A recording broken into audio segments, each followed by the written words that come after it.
नमस्कार, मी ॲस्ट्रो स्मितागिरी. बऱ्याच लोकांना प्रश्न असतो पहा की घरात कोणती चित्र लावायची. तर त्या लोकांनी नक्की हे लक्षात ठेवा की आपल्याला सगळ्यांनाच हेल्थ, वेल्थ आणि हॅपीनेस हवा असतो. मग हा देणारी चित्र आपण आपल्या घरामध्ये जर लावली तर त्याचा जास्तीत जास्त फायदा होतो. मग तुम्ही कुठे कुठे कोणती कोणती चित्र लावाल? तर उत्तर दिशेला वाहत्या पाण्याचं चित्र लावा. तर नैऋत्य दिशा म्हणजे पश्चिम आणि दक्षिण याच्या मधला जो कोण येतो त्या ठिकाणी संबंध कुटुंबाचा एक आनंदाच्या प्रसंगी काढलेला फोटो लावा.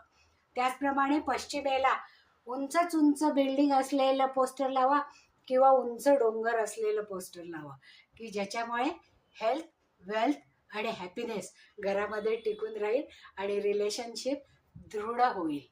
करून तर पहा.